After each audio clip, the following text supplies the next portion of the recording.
È stato firmato in mattinata nella sede del Ministero dello Sviluppo Economico l'accordo di programma per la riconversione e la riqualificazione industriale di Porto Marghera. A siglare l'intesa il ministro Luigi Di Maio e il governatore veneto Luca Zaia. L'accordo è finalizzato alla promozione di iniziative imprenditoriali per la riqualificazione del tessuto produttivo esistente e all'attrazione di nuovi investimenti. Il Ministero si impegna con 20 milioni di euro a sostenere i progetti di privati interessati all'area. Ulteriori 6,7 milioni verranno messi dalla Regione per interventi a sostegno dell'occupazione e dell'adeguamento professionale dei lavoratori.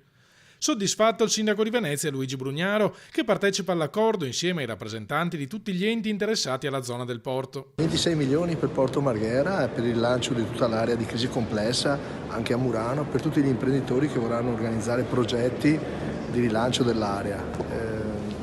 La Regione ci ha messo 6 milioni, 20 milioni li mette il Ministero dello Sviluppo Economico. Sono convinto che ancora una volta un passo verso il rilancio di Porto Marghera. A seguito della sottoscrizione dell'accordo verranno banditi appositi avvisi pubblici per permettere alle aziende interessate di presentare domanda di finanziamento per i 20 milioni messi a disposizione dal Ministero. Una call effettuata a marzo 2018 ha dimostrato un forte interesse a investire nell'area, con 59 progetti di sviluppo o riqualificazione per un valore di circa 600 milioni di euro di investimento e 1000 nuovi posti di lavoro. Questa è un'area che non ha eguali al mondo da un punto di vista logistico. Ma non c'è un'altra area servita così come è servita Porto Marghera.